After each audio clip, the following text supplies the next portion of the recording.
Let's get into the concept of sublease now. When we talk about sublease, it is a simple case where X has transferred a leased asset to Y. Y has given the same asset to Z. Z pays lease rental to Y. Y pays lease rental to X. X and Y lease is called as head lease. Y and Z lease is called as sublease. And Y here will be called as intermediate lessor. The accounting treatment which is given under IND-AS 116 is only with respect to intermediate lessor. That is only for Y. X does not know about Z. Z does not know about X. It is only Y who knows about both X and Z. Therefore, it is only Y's accounting which I have to be bothered about, which is the intermediate lessor. If sublease is classified as a finance lease, then I will de-recognize the ROU asset. Whatever ROU asset I recognize, when I took the asset on lease from X, I will de-recognize it, and instead I will recognize a net investment in lease. Net investment in lease is nothing but your lease receivable. What is the lease receivable for Y? Look at here.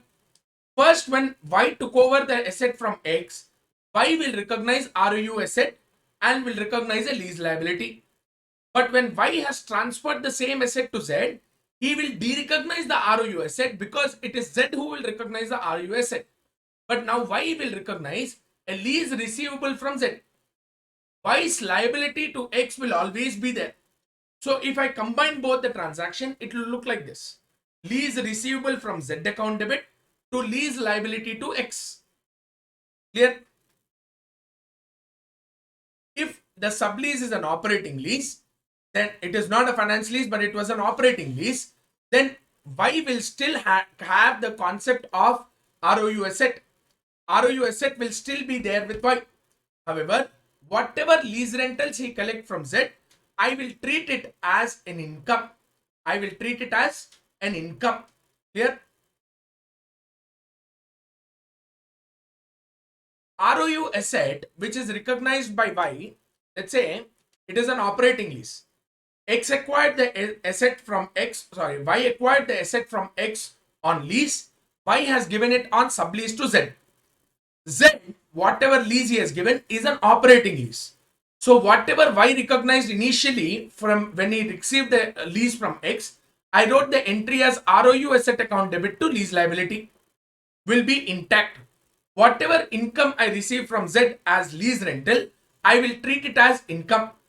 However, Y will consider that his ROU asset is impaired if the carrying value of the ROU asset is greater than the anticipated sublease income.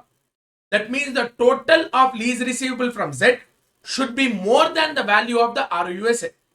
If your anticipated income from Z on sublease of the asset is less than the value of the carrying value of the asset, then you can say that the ROU asset of Y, intermediate lessor, is impaired.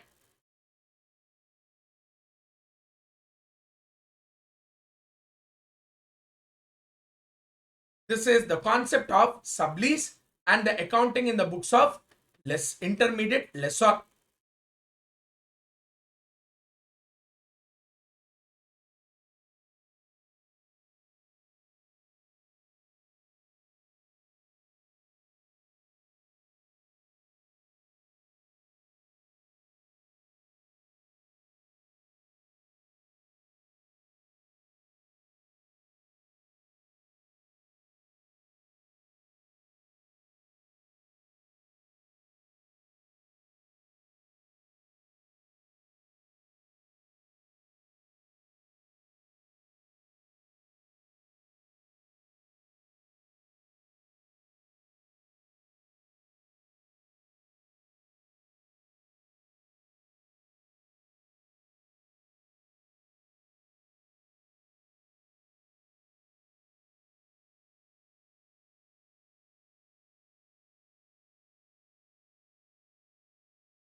Okay, now let's take up the concept of sale and leaseback.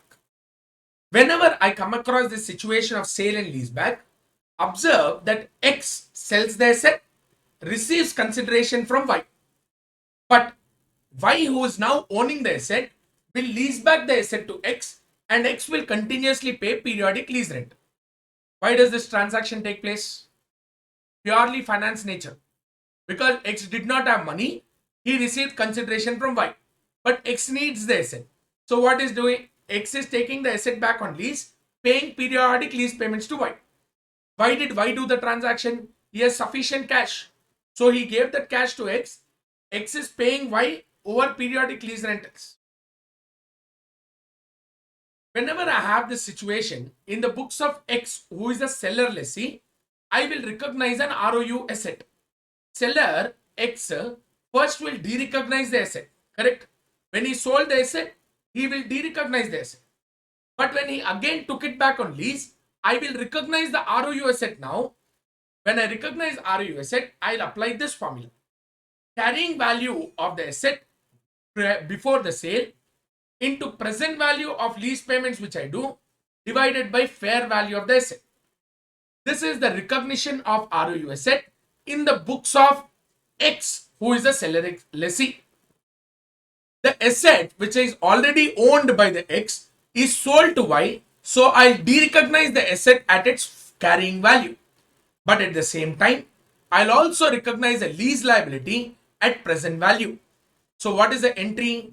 Bank account debit because I collected consideration from Y.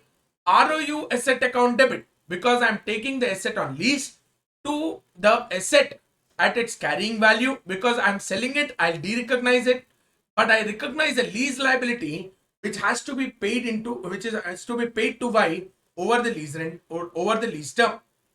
The balance or the difference of the entry, if any, I will directly charge it off to P&L. If I'm thinking from Y's perspective, he will recognize the purchase of asset and classify and recognize the asset based on operating lease or finance lease because he's a buyer lessor. Lessor accounting requires operating lease and finance lease. So he'll apply the principles of operating lease and finance lease and he will account for the transaction. Clear?